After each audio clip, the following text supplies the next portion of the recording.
Hello, I'm Ellen Horan, President and CEO of the Greater Reading Chamber of Commerce and Industry, and I'd like to welcome you to this week's Member Spotlight. I have with me Tim Daley, who is Executive Director of Habitat for Humanity, Berks County. Welcome, Tim. Well, thank you so much. Great to be here. Great. So why don't you tell us a little bit about the history of Habitat and how it got started in Berks? The history of Habitat for Humanity goes back to the late 70s. There was a movement, Millard Fuller was the gentleman's name, from Alabama, who had a wonderful career in business, left it in order to follow his religious beliefs, one of them being that the communities can give back to each other. And he went to Africa for 3 years, he and his wife, and they formed what is the ideology of Habitat for Humanity, which is people that would have decent, affordable housing. It increases their quality of life, does a lot of other things exponentially, and it allows volunteers to also increase their own quality of life by the sense that they're giving back to a very substantial and an important part of their community. So he brought it back to the United States and about 1979. And from that point, Berks County's Habitat is about 25 years old. Okay. And it started very small, stayed there. And just within the last 7 or 8 years, I'm the second executive director, but they've wanted to expand. And even now, we are in a very exciting time for Habitat of Berks County because we're looking to grow in a very significant way. We couple that with the change in the ideology of Habitat International, which now, instead of one home, one family, right, they're looking for societal change. They want community impact. They're going in a much more global way. And I think that bodes very well for us because that's the direction we want to go in. And it also, I think we're in probably one of the best locations in the country to do that, given the sad statistics that keep coming back to us about the city of Reading. And so it's going to be a very interesting time. Okay. So up till now, your focus has been primarily rehabbing homes to encourage increased home ownership among those that don't have a home. Yes. Right. What we're trying to do, we have a combination. We have 60, as of now, we have 62 projects completed. And that's a little bit of renovations of homes and new builds as well. We have kind of stayed away from new builds over the last 5 or 6 years. The reason for that is land, number one, and number two is the cost is a little bit expensive.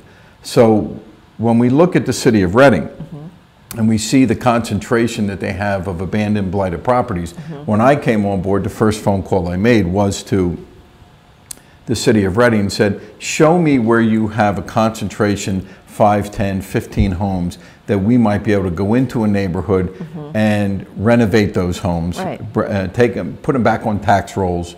And you know, I'm a kid who grew up in a row home, so I know what it's like. So I said we can probably start making dramatic changes to neighborhoods, and that would fall in line with what the city of Reading was looking to do for neighborhood revitalization. Absolutely. So you're looking to cluster the projects that you're working on to change the complexion of a neighborhood.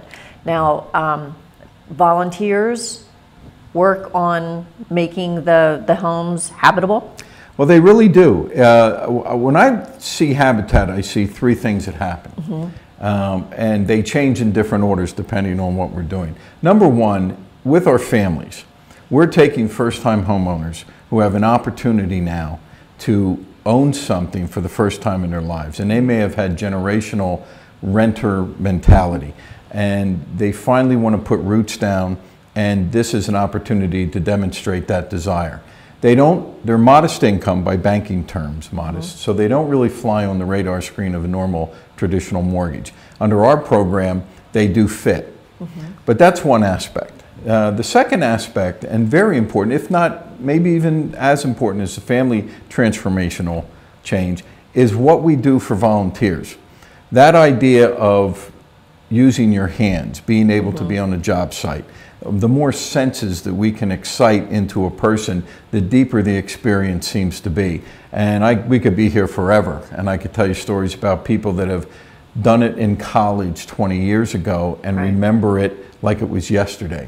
So we have an absolute obligation to make the volunteer experience something that is maybe equates to like a religious experience. And the third thing we do is, the way we're going to be doing this, we're going to go in and change the social environment. We're going to change the community. We're going to increase the reasons why people should live in a particular area. And so I think those three things are what drives us. Okay. Let's talk about your funding. How are you funded? I'm broke, but Always. thanks for asking. Yeah. Funding is changed dramatically in the last 6-7 years. There was a time when the federal government had a lot of grant money available, and I'm sure you're aware of that as well. And they said that eventually it would just deplete and dry up, and it did. So I always felt that the success of Habitat for Humanity in Berks County will be that the local economy will get behind what we do, want us to succeed, and it will happen. So we're in the process of really working hard with that. But presently we do have some donor base that is local. We're working with the banking community. They have a vested interest because we're creating homes, we're creating future customers for banks. And we also have about a 30% funding through a subsidiary of HUD called Home Funds, which is a very kind of flexible funding allows us to do a lot of things with it. But that's where we're at. But again, as a nonprofit, and we're different than a lot of nonprofits because when you're talking about building homes, you have to have that investment mentality. It's long term. And you got to start adding zeros. It's different if you put a coat on somebody who doesn't have clothing and they're cold. That's one thing, but we're building a house. Right. And we're renovating. And the average row home in the city of Reading to renovate because of different laws, regulations, especially lead paint abatement, is about $90,000. Whoa. Whoa. Yeah, I say that a lot too. But it's about $90,000, and we can sell those homes to our families on the average between 55 and 60. Okay. So it's a needed endeavor. It's an expensive proposition, but scientifically the research shows that homeownership attacks an awful lot of social issues and makes a positive improvement. Teenage pregnancy is down. Education levels go up. Civic mindedness goes up. There's a lot of things that do happen. Voters, didn't you say? I saw that in your materials. They're more likely to vote? 17% of all homeowners vote in every election as opposed to renters. Right. They stay in their home 13 and a half years on average as opposed to every 2.5 years moving. There are significant... a lot of community building, civic absolutely. building. Tremendous amount of really high impact. Minnesota is a prime example. Their habitats showed in the first 2 years, their homeowners had a reduction, I think it was 73% less uses of government-funded programs. So there's that whole independence.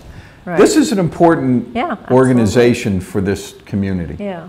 Now, one of the things you tried to diversify your funding a little bit was the Restore. Yes. And that hasn't been quite as successful as you hoped, but tell us about the people that you would like to go to the Restore. Well, the Restore is a very kind of dynamic place. I call it treasure shopping. People that come out there have really, I've heard a lot of stories about what they find there and what we get. Every piece out there has its own story because most of it comes from somebody's house. What we like to do, it's a main source of revenue for our operation cost. And right now with the downturned economy over the last several years, we've suffered as much as anybody else in the retail world. We have a situation out in Temple right now where the mini mall that it's located could be a little bit more occupied, but it's not. But we're constantly looking for businesses and families to donate material that they feel would have a use for someone to buy it for pennies on a dollar. We had donated a couple of desks you were able to get rid of right away. Yes, and so we're starting to see an uptick in donations, but we do need the customer base to come out there and shop. Right. It's fun. I mean, I think it is. For those of you moving a college student into a new apartment this fall, a trip to the Restore might be in order. And we're getting more and more new things. We're not a thrift shop. Right. It's a real, actual retail experience. And we're getting more and more new things, cost overruns from other businesses. Okay. And we're looking to enhance that as well. So I encourage you to come out and Very give good. more. That's right. Tim, just in closing, a little bit about you, how does one go from being a police officer to executive director of a nonprofit? I fell and hit my head. No. No, I think it just was the continuum of who I am with regards to believing in this city and this community and looking for ways that are going to be impactful to the people who live here. And I'm, you know, again, I'm a kid who grew up in this 14-foot wide row home, so I didn't choose to go into a nonprofit per se, but when this opportunity, it really literally hit home to me. Yeah. And I thought, you know, we can do something here. And I have a very, you know, I'm not the only person, but I have an intrinsic kind of knowledge about how it can be done. And I think we're putting that into play now. So we need families, we need volunteers. More importantly and above all, we need this community to get behind us and want us to succeed. Right. Well, thank you very much for all that you do for the community, and thank you for being a member of the Chamber. Thank you very much. Pleasure to be here.